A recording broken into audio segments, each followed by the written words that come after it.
Ralph Nader, when people are looking at the current state of consumer issues, the observation can be made. All the big battles have been fought, some won, some lost, but they're all behind us now. Nothing but the small fights lie ahead. How would you respond? That's not true. There are a great many problems. Asbestos in the schools, for example, a lot of unfinished business in making cars more crash-worthy, safer pharmaceutical products, drinking water that's relatively pure. No, there's been a lot of progress, but there's a lot left to be done. Good evening from Washington. Thank you for joining us here on C-SPAN. 20 years ago, the book Unsafe at Any Speed came into the American marketplace and started a revolution. And many say that Ralph Nader has been responsible for organizations such as the Occupational Safety and Health Administration, the Environmental Protection Agency, and also helped write the Freedom of Information Act into law.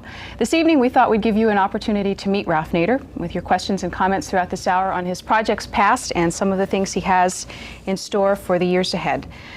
First, a bit of personal. Everybody wonders what makes Ralph Nader tick. How'd you get started in this business?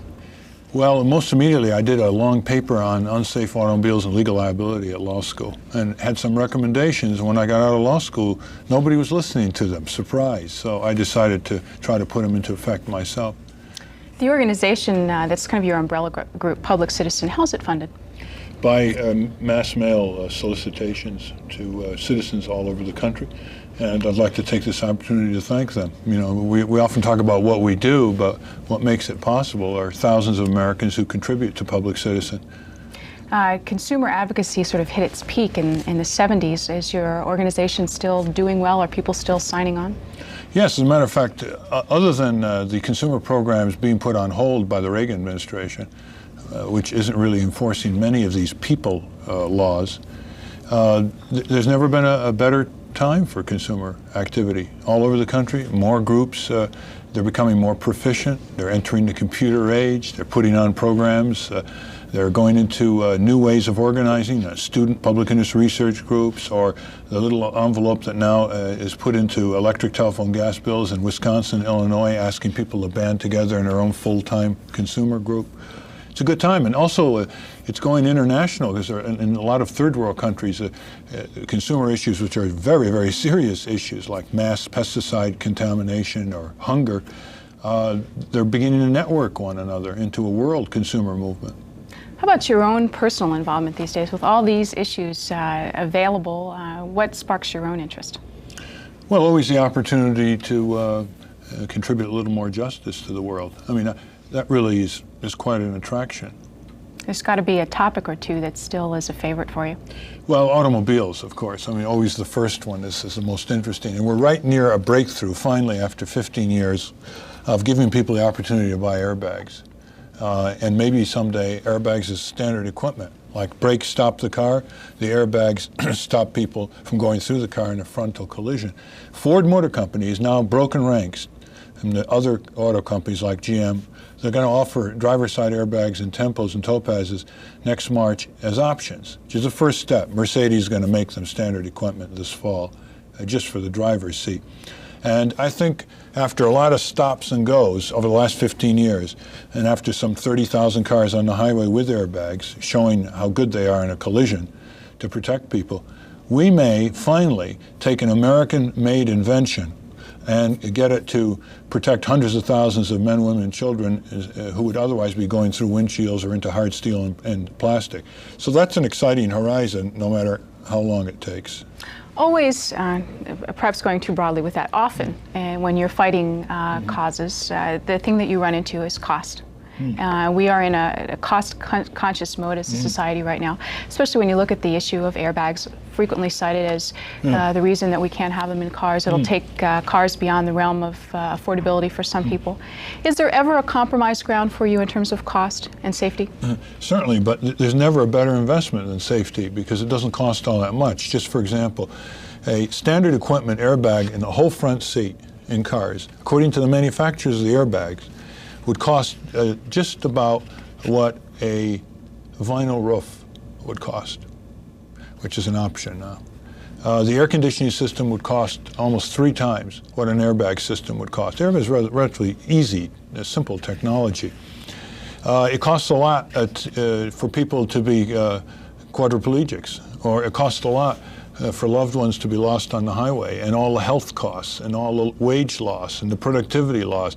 So it's a very good idea to put a few hundreds of millions of dollars of airbags in our cars and save billions of dollars of economic costs, not to mention the terrible human anguish and tragedy. There's something else that's going on. People will be able to save about $50 a year on their insurance premiums. New York has a law that says airbag-equipped cars, they've got to get a discount on their insurance premiums. So let's say it costs $250 or $280, and they get $50 back every year. Where can you do that in the bank? So I'm glad you raised the issue, because it's very easy to rebut some of those people who say, we can't afford it. In the United States of America, we can't afford a technology that will save hundreds of thousands of casualties a year. You mentioned international, how do we stack up in terms of a safety or consumer-oriented society versus other Western countries?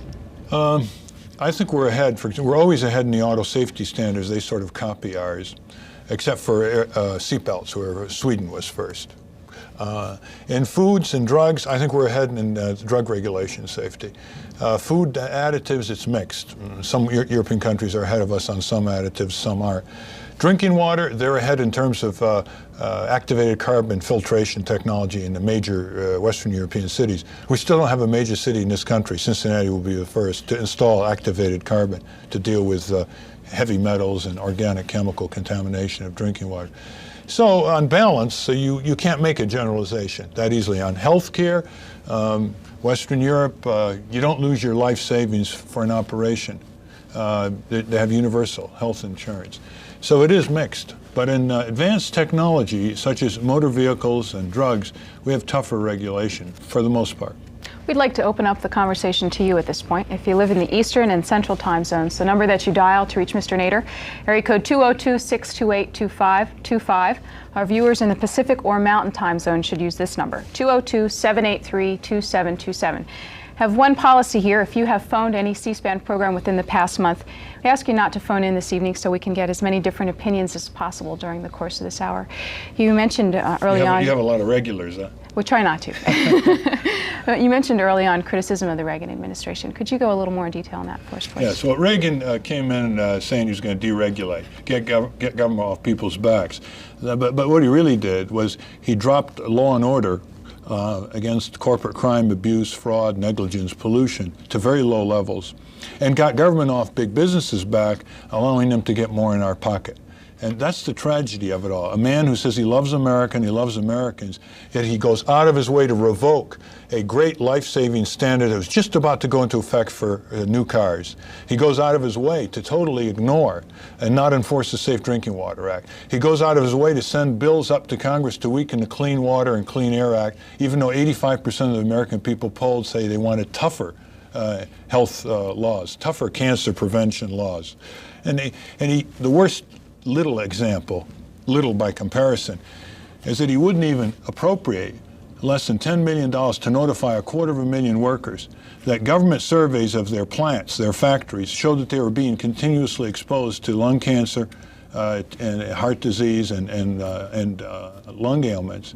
And to this day, even though people have asked him, physicians in the government have asked him, he will not approve through his Office of Management Budget, he knows about this personally, notifying these innocent workers so they can go to doctors for screening.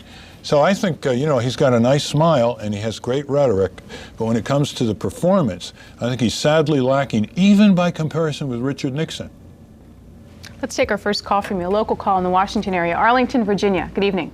Yes, good evening, and I'd like to thank C-SPAN for simply being there. I think that it's about the only alternative that there is on the tube. I'd like to say that I agree with what Mr. Nader just said about President Reagan, and in contrast with President Nixon and literally any other president that I know about.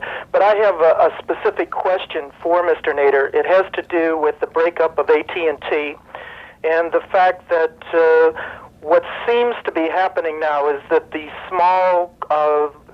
local telephone companies that have been separated from AT&T are now in the process of radically escalating access charges and other fees. and they're claiming the reason is because the corporations are dealing directly with the large telecommunications giants, and that with the running away of the a corporate consumer, that the burden of the cost is going to fall on the small person. And I guess my question would be, what kind of a strategy can small people adapt to challenge this threat, and what kind of a threat does it pose to universal telephone access to the American people? That's a good point. The rates are going to go up more and more. We predict they're going to triple residential telephone rates between 1983 and 1987. And what do people do? First, they've got to choose wisely the best long-distance company for their own needs, depending on how many long-distance calls they make, et cetera. And there's a telecommunications research group in Washington that has a chart which gives all the different offerings of AT&T, MCI, Sprint, et cetera, so people can wisely choose it, and we can tell people how to get it later on in the program. Secondly, this is the answer right here, Illinois and Wisconsin. This is a little envelope which was required to be put in the telephone bill in Wisconsin by state law, which says, warning, this utility bill may be hazardous to your budget, and it opens up and invites telephone consumers, or in other cases electric gas consumers, to join the statewide consumer group with their own accountants, lawyers, engineers, economists, to deal with the utilities and rate increase proposals before the Utility Commission or the legislature or the courts. Voluntary to the consumer, doesn't cost the taxpayer a cent. Over 110,000 people have already joined in a year in Illinois. It's called the Citizen Utility Board. It has been proposed in Virginia. The legislature hasn't accepted it. It has been proposed in the District of Columbia, hasn't accepted it yet. In Oregon, they just passed it by referendum about a year ago. So this is what to look for, the Citizen Utility Board. If you want to get more information, it's P.O. Box 1104, Glenview, Illinois, 60025. Okay, let's go next to Downey, California. You're on the air for Ralph Nader. Yes, I would like to say that I support Mr. Nader's position for airbags in automobiles, but I don't see why some states like California have to pass laws that says you have the airbags and the seat belts. If I get in my car and I drive across the street and I forget to fasten my seat belt in California after, I think it's January 1st, then I'm subject to a fine. Put the airbags in, but why fine me if I don't then I have the airbag in my car, why I don't buckle up my seat belt? Thank you. That's a good point. If there are ever airbags in cars, you should not be held in violation if you don't use your shoulder harness, because the airbag is designed to replace your shoulder harness. The lap belt is a different story. Its principal purpose is to keep you from being ejected in a crash through an open door. The airbag will keep you from being plummeting yourself through the front of the car. So that's true. There should be a provision in the law that says if you got an airbag in the car, you don't have to use your shoulder harness. Hopkinsville, Kentucky. Good evening. Hello. You're on the air, sir. Dubin Collins, Hopkinsville, Kentucky. Your question. Mr. Nader, what gives you the ability to be a consumer? What is your background to represent the consumer in this world? Or you seem to know about everything about consumerism, but what gives you the background? Well, I don't know everything about consumerism, nor does anyone else, but I do specialize in certain areas because my background is one of law, and consumer protection has a lot to do with law and a lot to do with marshaling evidence about what technologies are available to improve the safety of consumers, or whether consumers are being ripped off by banks or insurance companies. We do specialize in certain areas, and we do a very, very good job. We have scientists, we have physicians, we have people who have various skills to weave together. And I think the record has shown that we've been a lot more correct in our appraisals than General Motors with its recall of over 35 million cars in the last 10 years. Tucson. Good evening. Go ahead, please. Yes. First, thank you, Mr. Nader, for all your good work. Concerning pharmaceuticals and medical consumerism, the Citizen Health Research Group has written a book called Stopping Valium, would you please discuss the dangers of this drug or any others and how we can protect ourselves? Well, Dr. Sidney Wolfe put this book together a few years ago because Valium was being prescribed far beyond its proper range. People were becoming addicted to it. If you take it in that amount of dose and frequency, it can also have bad side effects for your health, and it could gouge your pocketbook when you take something that you're addicted to and you don't need to take it in that frequency.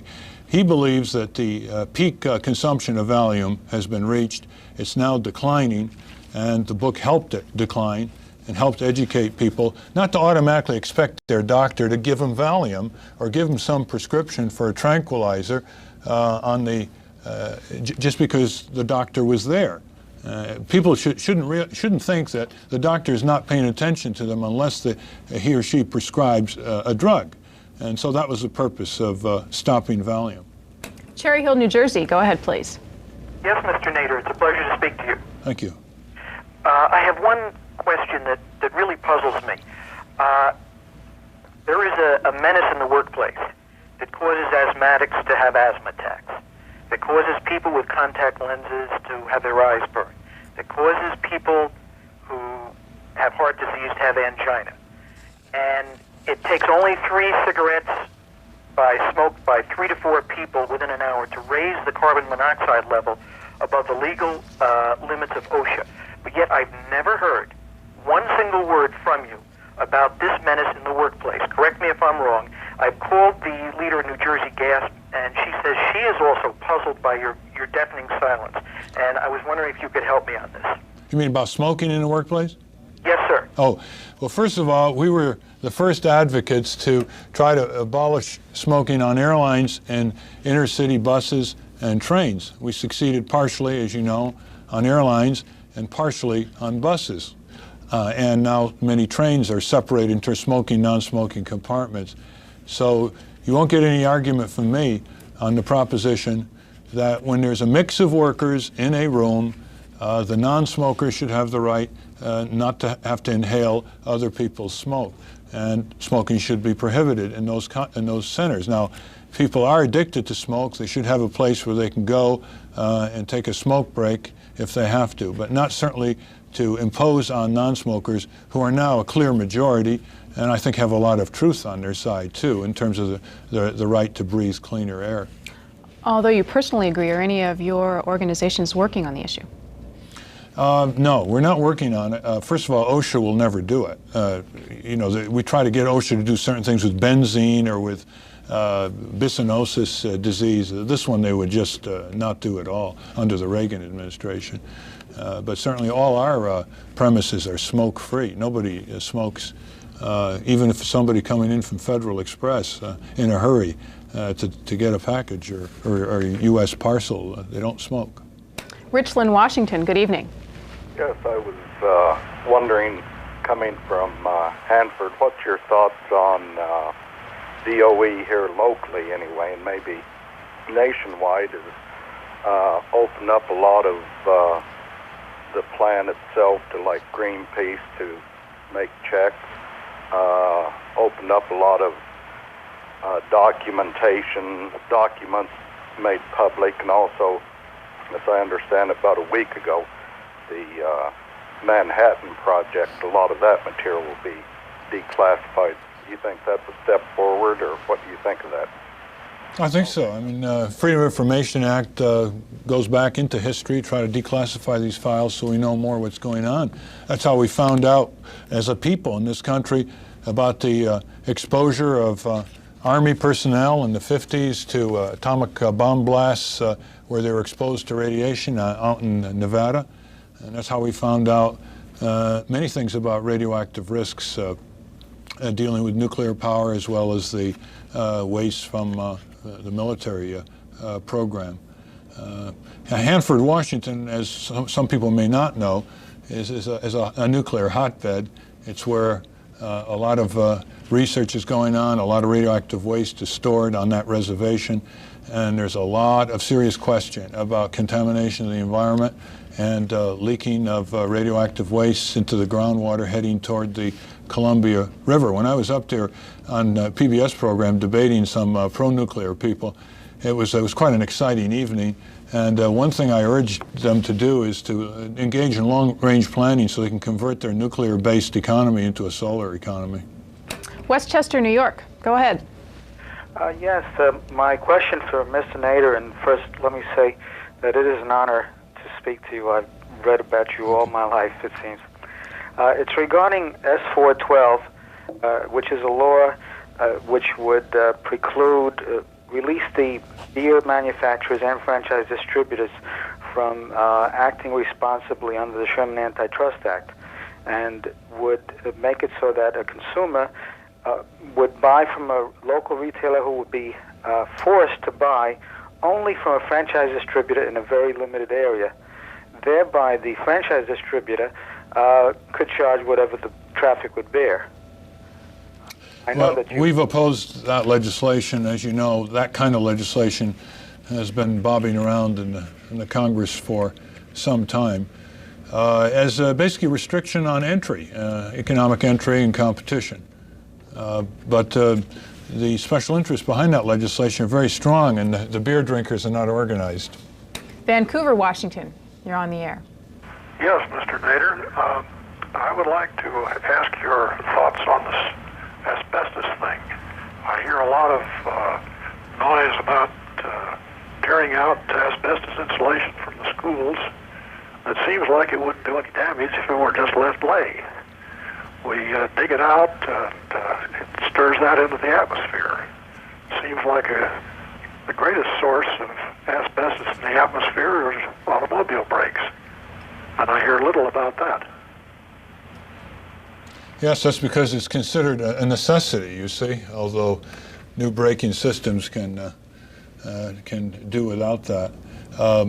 You're right, if asbestos is not removed carefully, if it's torn out, in one case, for example, the workers just flushed it down the toilet, it can throw out trillions and trillions of specks of asbestos into the air. There are 15,000 schools with asbestos in the schools. Some of these have very high asbestos ambient air contamination. The Congress saw this as a serious problem. The local school boards couldn't afford to deal with it adequately, either in skill or in money. So the Congress told Mr. Reagan that it was willing to appropriate $250 million for this substance, for this removal. There are millions of students and teachers and workers exposed in these schools. Mr. Reagan and the Environmental Protection Administration refused to apply 1 cent. In fact, it took a long time just to give the criteria for the local governments to use in terms of deciding when the place was cleaned up or when it was too contaminated. This is a problem we've got to work on. As far as I'm concerned, it's a problem of national defense. It should be given at least the priority that one C-5 air cargo plane is given. If you've just joined us, we're talking with Ralph Nader this evening. Earlier this week in Washington, there was a celebration for the 20th anniversary of the publication of the book Unsafe at Any Speed. Our next call for him is from Walled Lake, Michigan. Mr. Nader, yes. I wanted to first applaud all your efforts over the years. I think that it's through the crusade led mainly by yourself that we are a little better off. However, I'd like to make a couple of comments. First, you indicated that the seatbelt laws, etc., would in fact be imposed and save money in the long run on insurance. But here in Michigan, we have been mandated by a seatbelt law, and I have not noticed or have heard any comments of our insurance being decreased. Good point. First of all, I favor airbags as standard equipment. General Motors favors mandatory seatbelt use. They'd rather regulate 150 million people than regulate 15 motor car manufacturers. They're the ones who have, in the last year, launched this massive drive behind these laws in order to get 2/3 of the population in the United States under these state mandatory use belt laws so they can revoke the federal standard, which had that loophole to begin with, the federal standard that would have brought in airbags or other automatic restraint systems. Now, if in Michigan you pick up the paper and you see a report in a few months that casualties are down because of the mandatory seatbelt use law, you write to the insurance commissioner in Lansing and say casualties are down, therefore you should take another look at insurance premiums and drive them down. Otherwise, the insurance companies will gain a substantial windfall. And auto insurance premiums in the United States are climbing at double the rate of last year alone. They can't have it both ways. They can't support something that increases safety on the highway and still keep charging you as much for auto insurance. So please remember, write a formal letter to the insurance commissioner, in fact, as soon as you can, and say, if you have data that these injuries and deaths are down because of seatbelt use, what are you going to do about reducing auto insurance premiums? You have a second question? Yes, just a comment. I happen to work for General Motors, but one thing that I've definitely noticed from Mr. Nader and others like him, consumer advocates, is they frequently paint the companies such as General Motors, Dow Chemical, etc., whoever they are fighting against, as kind of an entity, not a group of individual people like myself making the decisions, and making it sound as if we have total disregard for the consumer and others that we interact with, which is not the case at all.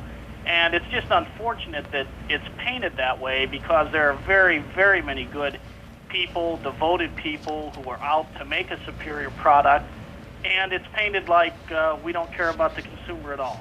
Well, that's a fair point. I suppose I should always refer to Roger Smith, chairman of the board of General Motors, because in terms of the general direction of the company as to whether they're going to install airbags, which workers are very happy to and which our GM engineers helped develop and want, that man makes the decision. And so certainly we get whistleblowers from GM. We get some of our information from very conscientious assembly line workers. So you make a good point. I mean, I try to do that more often. Basically just say Roger Smith of General Motors. He's the boss, and he's the one who steers that ship one way or the other on these safety, fuel efficiency, and pollution control issues, as well as not paying their fair share of property taxes in 18 Michigan communities where Roger Smith wants to cut the revenues that they have to pay by anywhere from 30 to 80%, places like Saginaw and Flint and Genesee. So you make a good point. You should never be tarred with the behavior of Roger Smith. Let's go way out west for our next call. Seal Beach, California. You're on the air, caller. Okay, do you believe that capitalism as a system is the main root cause of resistance to consumerism? So a certain kind. I mean, there is good capitalism, which is competitive and innovative, can be very good for consumers. The kind of capitalism that developed the airbag, but didn't quite get it into cars. And so we can't generalize. There's monopoly capitalism. There's multinational capitalism that tends to have more power and they can exercise responsibly. They refuse to be toilet trained. They contaminate your air, water, and soil. On the other hand, there are many small companies who have given us the detectors to detect pollution more precisely, or to spot contaminated meat, or the companies that manufactured the airbags. What I'm concerned about is that a lot of these big companies are sort of blocking the Khyber Pass of progress, through which many small entrepreneurs and some of the larger companies want to pass through. I'm convinced that for years, for example, Ford Motor Company has been eyeing the airbag as a possibility, but it has been hesitant for years to do something that General Motors didn't want done. And finally, the Donald Peterson, the chairman of the board of Ford Motor Company, a few days ago decided we're going to go for it. And I think they ought to be commended for offering airbags as options in their Tempos and Topaz starting next March. Burbank, Illinois. Go ahead.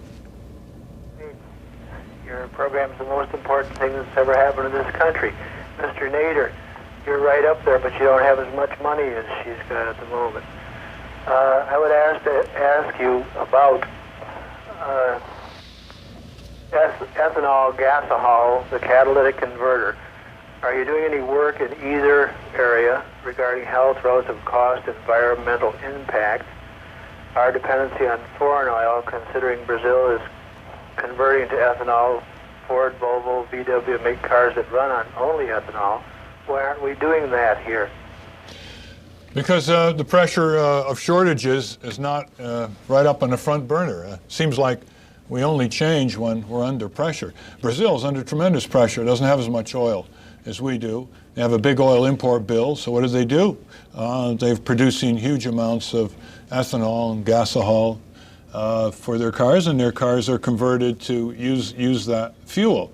In our country, you know, the pressure's off, and gasoline prices have receded somewhat, crude oil prices by the barrel are dropping, and so we have a tendency to go back to normal. GM and Ford petitioned the Department of Transportation successfully to reduce the level of fuel efficiency in their 86, 87, 88 cars, and you know, here we go again, waiting for the next crisis. However, the next time the crisis comes, I think you'll agree, the country will be a little bit better positioned for biomass conversion or ethanol than it was 10 years ago. I'm going to take a second now to do a little commercial for C-SPAN because we've been getting a lot of kind words this evening. Just in response to that last caller, I might tell them, in case you are unfamiliar with C-SPAN, we are a nonprofit organization ourselves here. We are funded by the cable television industry as a public service for viewers around the country. So if you have just started watching us recently, thought you'd like to know a little bit about us. Let's take our next call for Ralph Nader from Sacramento. You're on the air.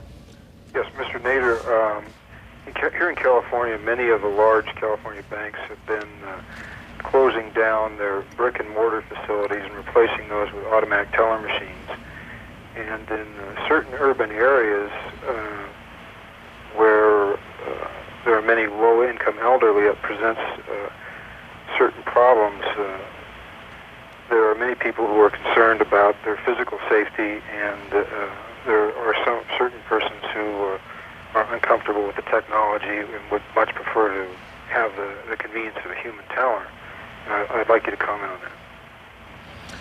I think that's increasingly the case. That in many neighborhoods now, the number of branch banks, storefront banks are beginning to decline. They're going to decline faster. We've proposed requiring banks, in terms of the license to operate, to service the neighborhoods in a more decentralized way, or at least give consumer-type banks with just cash checks and very modest-type consumer banking services, give them the right to operate in these neighborhoods. You make a very good point, and I think 4 or 5 years from now, the point you make is going to be more headline quality, because the situation is going to deteriorate in terms of the number of storefront banks around the country. Let's go next to Gibson City, Illinois. Hi, Mr. Nader. You're on the air, sir. Thank you. I'd be interested in your philosophy, Mr. Nader, on, as a consumer advocate, the mandatory seatbelt law, as it conflicts with individual rights. It seems that you protect the consumers in ways that I agree with almost down the line, except in this one category that it seems to be a real conflict. Well, you can make this argument that if you want to travel any way you want on your own road or up Pikes Peak, you're climbing a peak, then you can do whatever you want. When you're on the highway, your safety is interdependent with other people's safety. And if you're in a crash and you've got seatbelts on, you're not likely to hit your head or be knocked unconscious. You can get that car out of the way of another series of cars coming down the highway, or you can get out in time. And of course, everybody's insurance rates depend on everybody else's crash experience and injury experience. And so I think you can justify, on the principle of interdependence, the crash-worthy standards, including the seatbelt laws. But you see, I think there's something better than mandatory seatbelt laws. I think the airbag is better because it's more protective at higher speed collisions than the seatbelt. It's more protective for large or small people, including, say, a 9-year-old child who can't use the 3-point belt because of body size incompatibility. It's more protective against head injuries and flying glass. And above all, the airbag works almost all the time. And even under mandatory seatbelt laws, you're only going to get about a 50 or 60% obedience rate. And the people who don't, many of them young, are the ones who get more of the crashes and injuries and need the seatbelts. So that's why I'm pushing for a greater leap forward in terms of automatic inflatable airbags. Riverside, California. Good evening. Good evening. I'd like to thank Mr. Nader for being such a great consumer advocate for such a long period of time and sticking with it. It is a real pleasure to talk to you. I have followed consumer advocatism with you for many, many years, and I have also followed along the public interest laws that have been sprouting about. And in doing so, I've come across the populist caucus that was recently formed the last year or so in Washington. In Congress, you mean? Yes, yes. And I'm wondering if you politically align I know you don't like to make political statements, but do you feel that you yourself are a populist? If so, why? If not, who do you think is the best, I hate the term the best, but who do you think is the populist core there for reforms that you would probably follow? Well, no, I'm proud to be called a populist, although conservatives use the term to describe what they're doing and progressives use the term to describe what they're doing. Populism is my definition of basically giving rights and remedies and power to people to defend their interests and pursue a better society. That means cleaning up the campaign finance corruption. That means access to the media. I mean, just think of it. This is about the only show left in America, except for Late Night America on PBS, where you can call in on TV, a national show, and discuss intelligently your concerns with whoever sits in this chair. And yet we have 3 large networks who spend most of their hours 90% entertainment. And so we need access to media. That's a populist thing. We need the right to organize easily, like this. That's a populist move. Farmers need more support for what they're doing, if only to keep the day of skyrocketing food prices down. These are just some populist issues. The Populist Caucus in Congress, led by Senator Tom Harkin of Iowa, is, I think, a good development. We have plenty of special interest caucuses, the Maritime Caucus and this kind of caucus in Congress. And now we have one that appeals more to the broad values of the people. I might also add that Senator Metzenbaum has to come very close to having the title as the most progressive senator on a consistent basis in the United States Senate.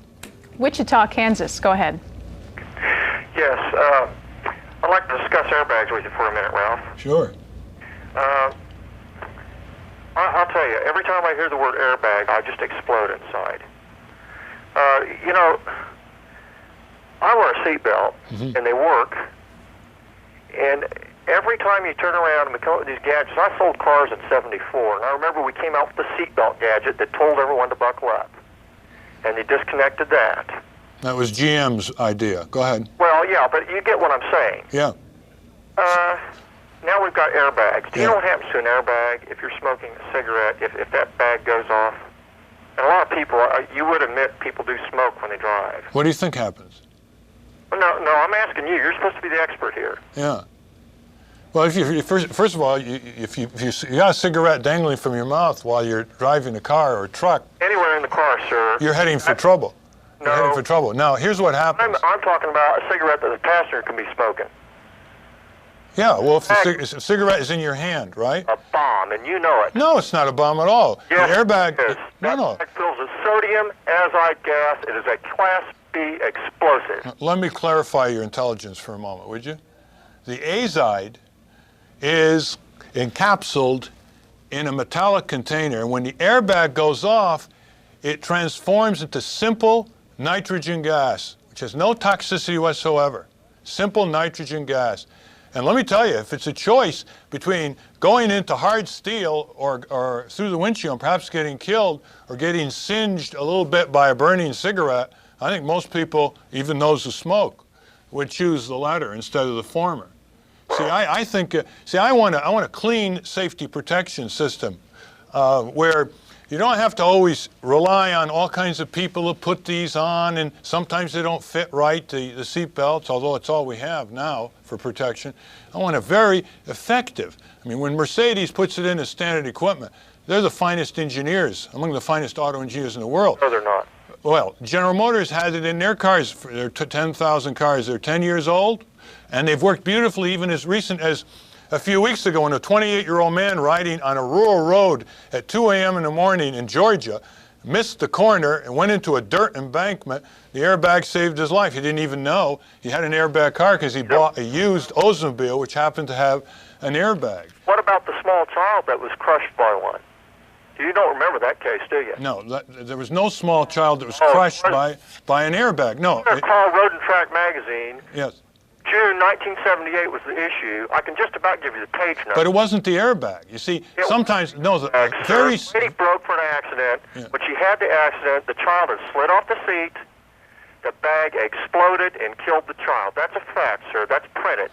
Okay, well, thanks for that. Want to go see the magazine? Road and Quack? Road and Track. Oh, I see. Check the Department of Transportation for that case. Check the Department of Transportation investigation of that case. Okay, thank you very much for the call. Let's go on to another one now. From Phoenix, Arizona. You're on the air, caller. Yeah, my name's Steve Cochran, and it's a pleasure to be able to ask a question or sort of make a comment. I'm involved with the State Clean Air Coalition in Arizona, and there's been a process that's been researched and online at an Arizona Public Service plant at the Four Corners plant. This process has been shown to be able to control both particulates and SO2 up in the 90% range. In coal burning plants? Well, the point is that I need to find out if this process has been patented, and I need to try and find out how I can somehow get this information out, because my concern is the best available control technology issue. And EPA evaluated this process, and I have their evaluation, and it says that it's better than what was available at that time. And as far as I can tell, it's better than what's available now for low sulfur coals. They haven't tested for high sulfur coals, but it may work. Would you comment on how I might get that information more widely publicized? More widely publicized, or you want more detailed information? He's off the line. Pardon? He is off the line. Oh, well, let's take both of them. One is right to the Department of Energy, the air pollution section. They cover new developments in technology, as well as energy, and they should know about it. The second is, in terms of your question on publicizing it, write to the Environmental Defense Fund here in Washington. I don't have the street address, you can find it, and ask them about it and see what they know about publicizing it. I don't know whether you're referring to fluidized bed combustion systems, which are now workable, but if you try those two lines, and if all else fails, write to your senator. They're very good at getting the information you want, no matter where it is in the federal government. Ocean City, New Jersey, good evening. Hi, how are you? Mr. Nader, it's a pleasure to be speaking with you. Thank you. In the last year, I guess we've seen the worst case of air safety among the commercial airlines that we've had in quite a while. What's your sense of how much of that can be credited to the lack of experience among the current air traffic controllers? And secondly, what can we do as the public to try to get the government to make a change in that area? Certainly the sharp increase in near mid-air collisions, which the FAA has admitted in the last year or two, indicates that some of it is due to not only a shortage of experienced air traffic controllers, but in some areas like the New York City Air Traffic Control District, they're down to 50% of the fully radar qualified air traffic controllers that they had in 1981, even though the air traffic is higher now than 1981. Solution? What I've been asking Mr. Reagan all along. He fired 11,000 air traffic controllers. They struck illegally. They probably deserved some penalty. They didn't deserve, however, to have their careers totally wiped out, and they didn't deserve to have their careers eliminated at the expense of the safety of the air traffic public up there in the skies. And of course, there have been crashes recently, some of which have been attributed to inadequate air traffic control capability. So I would urge Mr. Reagan to drop a portion of his vindictiveness and hire back 3,000 fully qualified air traffic controllers, at least, to bring the system up to snuff. There were some very bad near misses. Two jumbo Pan American jets that almost collided over Florida. That would have been 600 deaths right there. So just because the system has been treated with a little luck, you shouldn't stretch the luck, and I hope Mr. Reagan will recognize that. Rapid City, South Dakota. Good evening. Yes, Ralph. I was kind of wondering, back in the early 70s when they initiated the 55-mile-an-hour speed limit, and I think you were a big part of that, it was just mainly at that time set aside to save fuel. we're still living with this 55-mile-an-hour speed limit. And what are your views on that, and in view of the fact that from what I read and can see, it doesn't really look like it's saved that many lives. Now, I guess there's a lot of different point of views on that. And then the other question I have is, what was the recent outcome of your court case or trial with the well, it's a Car Enthusiast magazine, Car and Driver, if I can state that over the air. Okay. I guess that's basically it. Okay. Well, according to the best Department of Transportation estimates, 5,000 people a year are living with that speed limit because their lives were saved by a lower level of speed in various traffic situations. Of course, a lot of people violate it, but the average speed level is lower, say it's 60 miles an hour instead of 70 or 75, which would be the case if it was a 65-mile-an-hour limit. About 50,000 serious injuries prevented every year as well. I think we save energy, we save those lives, and I don't think there's anything that can compensate on the other side for a higher speed limit.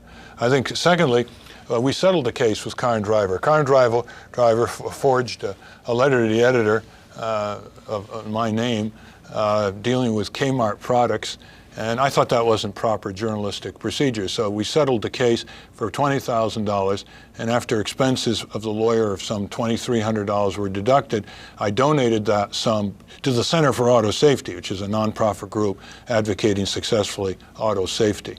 Livonia, Michigan. Good evening. Go ahead, please. Yes, I was wondering how Mr. Nader felt about the local communities that were bidding for the Saturn project and other such large plants, and if he felt that they were doing a service to the taxpayers of the community. I don't think any community should give away the small taxpayers' resources to finance the second richest corporation in the world in building a plant. I don't think it really makes a difference either. I think it's just gravy to General Motors because they're going to decide on factors like proximity to markets, labor availability, accessibility to parts manufacturers and raw materials and so forth. Then comes all these communities and say, we'll give you free land and we'll give you 50% tax abatements or free, no tax at all. And it's gravy. So really, it doesn't do anything for the community or the state which tries this. As a matter of fact, Tennessee, which got the Saturn plant, was one of the least ambitious bidders, and yet it got it because of these factors I just mentioned. Now, I was just up in Columbia, Tennessee, in Spring Hill, and I noticed that the local government officials were, shall we say, induced to sign an agreement with the General Motors in lieu of property taxes, whereby the General Motors Saturn plant, which is to be built, a $3.5 billion plant, was only going to pay $3.5 million a year in property taxes to that community, 0.1% of its value.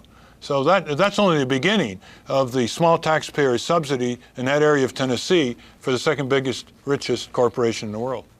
Portland, Oregon. Go ahead.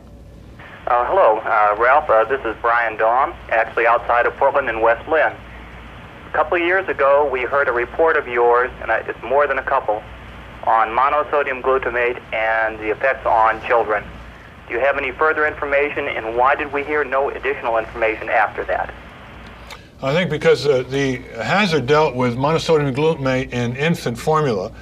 Infants are uniquely susceptible to MSG in an adverse way compared to adults or larger children.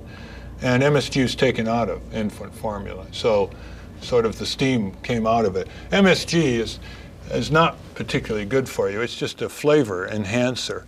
And if you can do without it, you should. If you go into a Chinese restaurant, many of them will say, we can provide you the menu without MSG if you ask. Hollywood, Florida. Good evening. Good evening. I'd like to speak with Mr. Nader about gasoline credit cards and the extra money that some of us have to pay to use them. By the way, is it all right if I mention a brand name on the air? Well, everyone else has, so go ahead. Thank you very much. Usually we pay 4 or 5 cents extra per gallon. Now, correct me if I'm wrong, but supposedly the credit card price of gasoline is the actual selling price, and when you pay cash, you get a discount. Is that the way it legally works? Well, only if they're willing to give you a cash discount. Right. Yes. So the credit card price is the actual selling price. Oh, yes. But as you know, they have charges, credit card charges and so forth. They're not supposed to charge you more than the posted price at the pump. Right. And unfortunately, at least here in Florida, you always see the cash price listed on the sign, never the actual price which a credit card customer pays. Well, anyway, the Chevron Oil Company, since I can mention a brand name, I've noticed that several of their dealers charge 7, 8, even 10 cents a gallon more for using your credit card. Well, I got tired of this, and I called the regional office in Fort Lauderdale, and what I was told, this is the truth, the following. These are independent dealers. All we do is sell them gasoline. They could charge you whatever they want for the credit card surcharge or whatever it is. We have no control over that. So it seems to me, I don't know, maybe my thinking is off, not being a big executive. Seems to me a lot of people are making money off of this deal instead of just, covering the paperwork costs. Thanks for the call. You're quite right, and I'm glad you raised it. We've just started a project we call the Bills Project, because so many people are sending us copies of bills that are unitemized, that have phony charges for things that people haven't received. They even charge you now for charging you. Have a bill charging processing fee. Hospital bills, repair bills, bills from utilities, some of them are in code. They're so inscrutable, you can't figure them out. So can I ask you to copy that bill or that credit card situation? Make a copy and send it to our West Coast office. The Bills Project is called. The Bills Project, P.O. Box 1736, Santa Monica, California. I think you're on to something, and we'd like to look at it carefully to see what can be done about it. Secondly, I would urge all consumers who can avoid it not to use credit cards. It just inflates prices in the economy. It builds up private dossiers on people which can invade their privacy. It makes people more likely to engage in impulse buying. It's just, try to pay cash if you can. You own any credit cards? No, I've never used a credit card. I don't advise it. My slogan is leave home without it. Hermiston, Oregon, good evening. Hi, this is Casey Hill, and I have a real concern for the cosmetologists and barbers, hairstylists out there. Consumer products are labeled, and the products in our shops aren't. And I've been a stylist for 21 years, and we have a high rate of cancer and in female stylists, more miscarriages. Is there any possibility to get our products labeled that we use in the shops? Yes, in fact, there are workers' right to know laws. You're talking about factories? She's a beauty stylist in a salon. More to the point. The union that represents most of the people who work in beauty salons has just put out a report indicating that workers in these areas are often exposed to a wide variety of gases and chemicals, some of which are cancer-causing. And they really should be labeled. Do you know they come in wholesale packages for the beauty salon and they're not labeled? But if you buy them in the store, retail, there is a requirement that there has to be some labeling. So I do hope you get in touch with that union's headquarters in Washington, get the report, and demand from your senator. You're from Florida. Was she from Florida? I think so. Was she? Out west, on the West Coast. Okay. Well, anyway, demand of your senator or representative to take this up as a cause. I got a feeling that they would like to take this up as a cause. It's kind of an easy one for them and a lot of justice behind it. Actually from Oregon. The caller was from Bucks County, Pennsylvania. Good evening. Good evening. I'd like to say that it's nice to talk to Ralph Nader in person, from, in live TV, and we support everything that he does. And I'm a school bus driver, and I'd like to know if he ever investigated or looked into school bus safety as far as, I know he does a lot with the cars and everything, and I just wondered if he ever did anything with school buses and looked into their safety factors. Can I ask you a question? Yes. Some states are requiring children in school buses to wear seatbelts. Is that the case in Pennsylvania? No, it is not. Okay, thanks. But more parents are pushing for that. Unfortunately, we haven't had much success with improving the design of school buses. Here they are carrying the country's most precious treasures. And for years, children have sat sitting right in front of an iron bar. So if the bus stops suddenly, that's what they have to look forward to, in a forward thrust.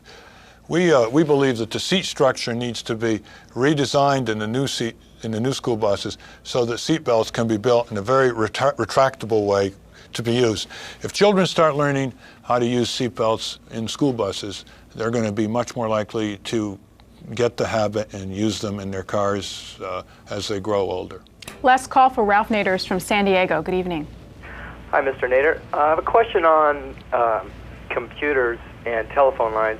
One of my hobbies is using computers through the modem, and I just got a bulletin on one of the local bulletin boards whereby the phone company is now installing on certain prefixes, they're installing a computer whereby those prefixes don't have a data line going to them.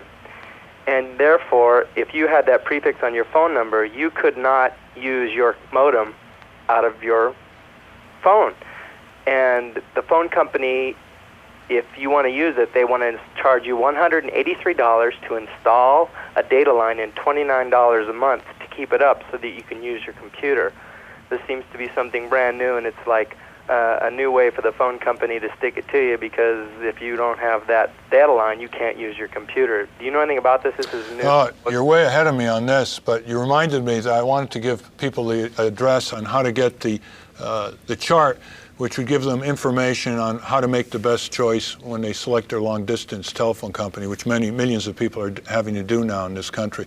Just send $1 to TRAC, T-R-A-C, T-R-A-C, P.O. Box 19367, Washington, D.C. 20036, and they'll send you this chart to make the best and wisest consumer judgment by your own telephone use experience.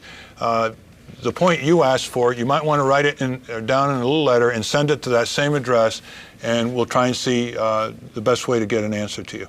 We've got just a couple of minutes left. One issue that you alluded to early on in the program, offshore oil drilling. Next Tuesday night, Secretary Hodel will be on the program to present the Reagan administration's position on that. Your own thoughts on that position? First of all, you have to make sure we need it.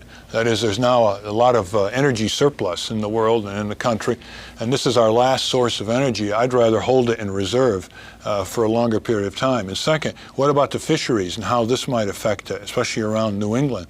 And third, aren't we leasing too much offshore to oil companies who aren't drilling and producing? Why lease more at bargain basement prices when the offshore and onshore federal lands belong to all the people? We just came out with a book called Public Domain, Private Dominion on the need for people to become much more concerned about the vast mineral resources that belong to them on the federal lands out west, offshore, and in Alaska. And I certainly hope that more people will desire to control what they already own and not give away America's mineral treasures to multinational corporations. 20 years from now, when you're celebrating your 40th anniversary, you think there'll still be a need for organizations such as yours? I think there always will be. I think that's the essence of democracy. The politicians may be the top of the trees, but the citizens are the root and the trunk. I want to say thanks to Ralph Nader for joining us as he does celebrate his 20th anniversary of Unsafe at Any Speed and the consumer movement in America. Mr. Nader, thanks for being with us. It's a pleasure. Thank you. Thank you for joining us. Have a good weekend.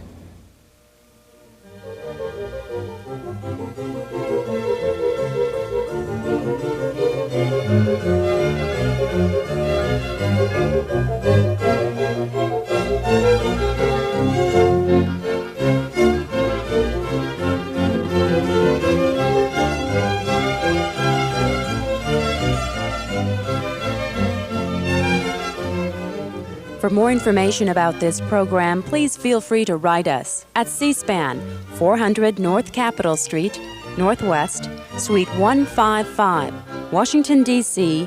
20001.